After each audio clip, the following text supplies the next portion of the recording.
वो घायल था, तो उसके शरीर से खून भी बह रहा था। कि पहला सवाल था, किसी चीज के शुरू करने का सही वक्त, सही समय क्या हो सकता है? कि जो भी मेरे इन सवालों के जवाब देगा उसको इनाम दिए जाएंगे, उसको सम्मानित किया जाएगा। और ये खबर सुन के राजा के पास बहुत सारे विद्वान, बहुत ज्ञानी, महाज्ञानी, अकलमंद लोग जो है उनके पास आए।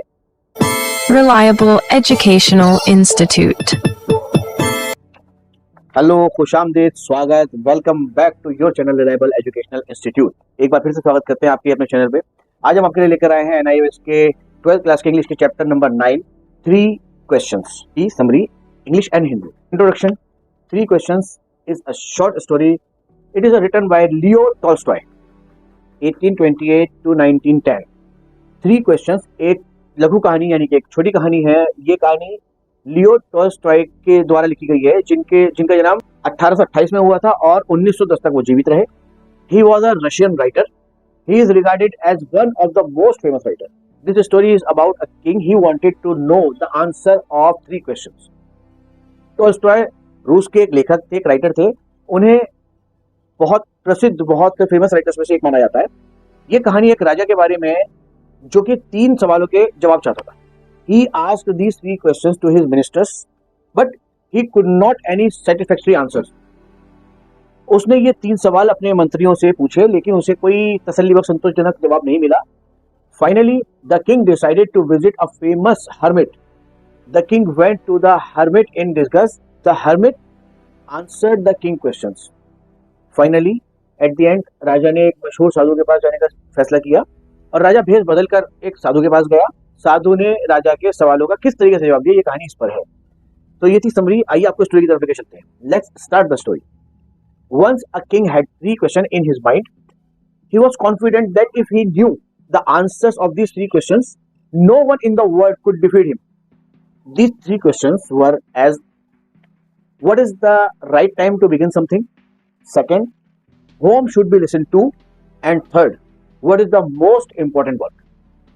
एक बार एक राजा के मन में 3 प्रश्न आए। उसे इस बात का विश्वास, इस बात का यकीन था कि अगर वो इन 3 सवालों का जवाब जान जाएगा तो दुनिया में कोई भी उसको हरा नहीं सकता। ये 3 सवाल इस तरह से थे कि पहला सवाल था, किसी चीज के शुरू करने का सही वक्त, सही समय क्या हो सकता है? दूसरा सवाल था, उसे किसकी बात सुननी चाहिए? यानी कि वो खुद एक राजा है, वो तो दूसरा को ऑर्डर देता है, लेकिन उसको किसकी बात सुननी चाहिए? और थर्ड, सबसे ज्यादा इंपॉर्टेंट काम जो है वो क्या हो सकता है? महत्वपूर्ण काम क्या है? सबसे ज्यादा जरूरी काम क्या है? ये 3 सवाल उसके मन में थे जो वो जानना चाहता था, लेकिन उसका कोई भी शख्स जो तसल्ली बख्श उसको जवाब नहीं दे पा रहा था। यहाँ तक कि उसके मंत्री जो कि बहुत टैलेंटेड थे, वो भी उसका जवाब उसको नहीं दे पा रहे थे। तो जवाब दे रहे थे, वो उसको समझ में नहीं आ रहा था।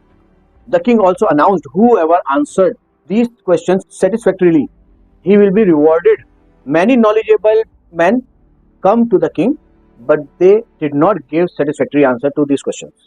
यहाँ तक कि राजा ने ये अनाउंसमेंट करवा दिया, ये घोषणा करवा दी कि जो भी मेरे इन सवालों के जवाब देगा उसको इनाम दिए जाएंगे, उसको सम्मानित किया जाएगा। और ये खबर सुन के राजा के पास बहुत सारे विद्वान, बहुत ज्ञानी, महाज्ञानी, अकलमंद लोग जो है उनके पास आए, लेकिन उन्होंने भी अपने अपने तौर के जवाब दिए, लेकिन राजा को फिर भी कोई तसल्लीबख्श जवाब नहीं मिला। Finally, the king decided to go to wise hermit of his kingdom. The hermit lived in the forest. He talked only to common people. So the king disguised himself at a common man. He went to the hermit. When the king reached there, the hermit was digging the land. The king told the hermit that he had come to get answer to 3 questions. The hermit did not give reply. Finally जब कहीं से भी उसको answer नहीं मिला तो राजा ने अपने राज्य के बुद्धिमान साधु के पास जाने का फैसला किया। साधु एक जंगल में रहते थे और उनकी खास बात ये थी कि वो केवल सिर्फ ना आम लोगों से, कॉमन मैन से बात करते थे, किसी खास आदमी से, बड़े आदमी से बात करना पसंद नहीं करते थे। इसलिए राजा ने क्या करा कि आम आदमी का भेष बदला और साधु के पास गया। जब वहां पहुंचा तो साधु जो है वो जमीन खोद रहा था। राजा ने साधु से कहा कि वह 3 प्रश्नों के जवाब लेने के लिए आया है, लेकिन साधु ने उसको कोई रिस्पॉन्स नहीं दिया। He continued digging. Now the king हैव्ड the hermit in digging the soil. The king again wanted to know the answer to 3 questions. The king and the hermit saw a bearded man running towards them. After coming near, he fainted. He was wounded and bleeding. The king and the hermit gave him first aid. They made him sleep in the hut. In the morning, the bearded man woke up. He asked the king to forgive him. अब राजा ने जमीन खोदने के काम में साधु की मदद करनी शुरू कर दी। राजा फिर उन्हीं 3 सवालों का जवाब चाहता था, उसने फिर पूछा। राजा और साधु तभी देखते हैं कि एक दाढ़ी वाला आदमी दौड़ता हुआ उनकी तरफ आ रहा है और पास आके वो आदमी बेहोश हो गया, गिर पड़ा। वो घायल था, तो उसके शरीर से खून भी बह रहा था। राजा और साधु ने उसकी जो है प्राथमिक चिकित्सा, थोड़ी बहुत उसकी मरहम पट्टी करी, उसको फर्स्ट एड दिया और झोपड़ी में ले गए और वहां ले आकर उसको सुला दिया। सुबह को उस दाढ़ी वाले जख्मी आदमी को होश आया, वो जाग गया, उसने राजा से माफी मांगी। राजा ने कहा, भाई मैं तुम्हें जानता नहीं, तुम किस चीज की माफी मांग रहे हो मुझसे। But the man told the king that he knew him. He further told the king that he was his enemy. You hanged my brother and took his property. I wanted to take revenge and kill you, but your bodyguard recognized me and wounded me. He thanked the king, saved his life. He said, "You are saved my life." लेकिन उस आदमी ने राजा से कहा कि वह उसे जानता है, यानी कि राजा को जानता है। उसने राजा से कहा कि वो उसका दुश्मन है, राजा का बहुत पुराना दुश्मन है वो।